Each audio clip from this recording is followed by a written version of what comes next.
ये कहानी शुरू होती है कार्ला और उसके बेटे फ्रैंकी से। कार्ला एक डिवोर्सी सिंगल मदर है जो एक होटल में वेट्रेस का काम करती है। एक दिन फ्रैंकी अपनी माँ कार्ला के साथ पार्क में जाता है। फ्रैंकी पार्क में खेलने लग जाता है और कार्ला एक बेंच पर बैठकर फ्रैंकी को देखने लगती है। कुछ समय बाद कार्ला और फ्रैंकी पार्क में ही हो रहे एक शो को देखने जाते हैं। शो देखते हुए कार्ला को जैक्सन नाम के एक आदमी का फोन आता है, जिससे बात करने के लिए कार्ला फ्रैंकी को शो देखने के लिए वहीं बैठाकर थोड़ी दूर चली जाती है। फोन पर बात खत्म कर जब कार्ला वापस आती है तो क्या देखती है कि फ्रैंकी अपनी सीट पर नहीं है। कार्ला हैरान हो जाती है और वो इधर उधर पूरे पार्क में अपने बेटे फ्रैंकी को ढूंढने लग जाती है। कार्ला फ्रैंकी को ढूंढते ढूंढते पार्क से बाहर आती है तो अचानक उसकी नजर एक औरत पर पड़ती है जो उसके बेटे फ्रैंकी को जबरदस्ती अपनी गाड़ी में बैठाकर कहीं ले जा रही है। ये देखकर कार्ला बहुत डर जाती है और अपनी गाड़ी से किडनैपर की गाड़ी का पीछा करना शुरू कर देती है। इसी भागम भाग में कार्ला का फोन कहीं गिर जाता है। कार्ला को अपने पीछे आता देखकर किडनैपर फ्रैंकी को मारने का इशारा करते हैं, जिससे कार्ला ना चाहते हुए भी रुक जाती है। लेकिन कार्ला अपने आप से ये वादा करती है कि वो किसी भी तरह अपने बेटे को वापस जरूर लेकर आएगी। तभी वो दूसरे रास्ते से किडनैपर की गाड़ी का पीछा करना शुरू करती है।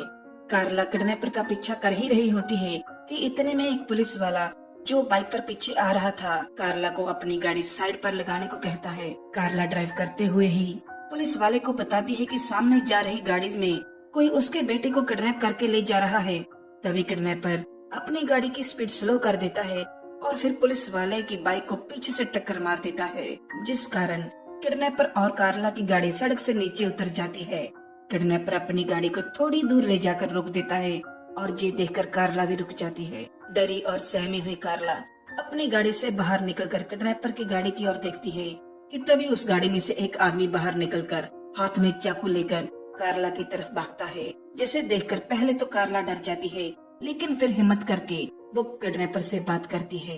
कार्ला अपना पर्स किडनैपर की तरफ फेंक कर कहती है कि वो उसे अपने सारे क्रेडिट कार्ड दे रही है, वो बस इनके बदले अपना बेटा फ्रैंकी वापस चाहती है।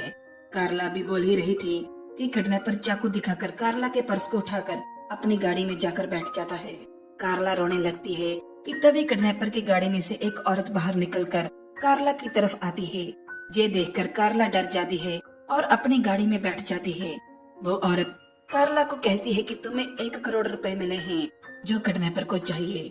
वो औरत कार्ला को बताती है कि किडनैपर 1 करोड़ रुपए मिल जाने के बाद तुम्हें मार देना चाहता है, लेकिन साथ ही वो कार्ला को कहती है हम दोनों साथ मिलकर कोई नया प्लान बना सकते हैं, क्योंकि उसे अपना बेटा चाहिए और मुझे 1 करोड़ रुपया चाहिए। वो औरत कहती है वो फ्रैंकी को बचाने में उसकी मदद करना चाहती है। थोड़ा सोचने के बाद कार्ला उस औरत को अपनी गाड़ी में बैठा लेती है। अब किडनैपर अपनी गाड़ी में जाने लगता है और कार्ला भी अपनी गाड़ी से किडनैपर का पीछा करना शुरू कर देती है। इसी दौरान कार्ला उस औरत से पूछती है कि कहाँ जाना है, पर औरत कहती है जैसे ही मुझे 1 करोड़ रुपए मिल जाएंगे वो किडनैपर को फोन कर देगी और वो फ्रैंकी को छोड़ देंगे। रास्ते में एक टनल आती है। जैसे ही गाड़ी टनल में पहुंचती है वो औरत पीछे से कार्ला पर हमला कर देती है, लेकिन जैसे तैसे कार्ला उस औरत को अपनी गाड़ी से बाहर फेंक देती है और टनल से बाहर आ जाती है, जहां किडनैपर उसका इंतजार कर रहा होता है। दरअसल किडनैपर कार्ला का नहीं उस औरत का इंतजार कर रहा था। उसको यकीन था कि उसकी साथी औरत ने कार्ला को मार दिया होगा और अब कार्ला की गाड़ी वही चला रही होगी। कार्ला को किडनैपर की सोच का अंदेशा लग जाता है और किडनैपर को चकमा देने के लिए उसी औरत की शर्ट पहन लेती है। अब कार्ला किडनैपर को आगे आगे जाने का इशारा करती है। काफी दूर जाने के बाद किडनैपर को पता लग जाता है कि गाड़ी कोई और नहीं बल्कि कार्ला ही चला रही है। अब किडनैपर फ्रैंकी को गाड़ी से नीचे फेंकने का इशारा करता है। ये देखकर कार्ला रुक जाती है। थोड़ी देर के बाद कार्ला फिर से किडनैपर का पीछा करना शुरू करती है, लेकिन अब वो किडनैपर की गाड़ी को खो देती है। आगे जाकर एक ट्रैफिक जैम में कार्ला को किडनैपर की गाड़ी नजर आ जाती है। जब कार्ला गाड़ी के पास जाकर देखती है तो गाड़ी में कोई नहीं होता। पास खड़े लोग कार्ला को बताते हैं कि वो लोग भाग गए। उसके बाद कार्ला नजदीक के पुलिस स्टेशन में मदद के लिए जाती है। पुलिस स्टेशन में कार्ला गुमशुदा बच्चों के बारे में जानकर डर जाती है और अकेले ही अपने बेटे को ढूंढने का फैसला करती है। कार्ला फिर से किडनैपर को ढूंढना शुरू करती है। कार्ला किडनैपर को देख लेती है और उसका पीछा करती है। अचानक कार्ला की गाड़ी का फ्यूल खत्म हो जाता है। कार्ला एक आदमी से लिफ्ट मांगती है और उसे किडनैपर की गाड़ी का पीछा करने को कहती है। अब ये गाड़ी वाला कार्ला को कहता है कि ये रास्ता तो मौत का रास्ता है। कार्ला उसकी बात सुन ही रही होती है कि तभी किडनैपर उनकी गाड़ी को टक्कर मार देता है। इस टक्कर से कार्ला बेहोश हो जाती है।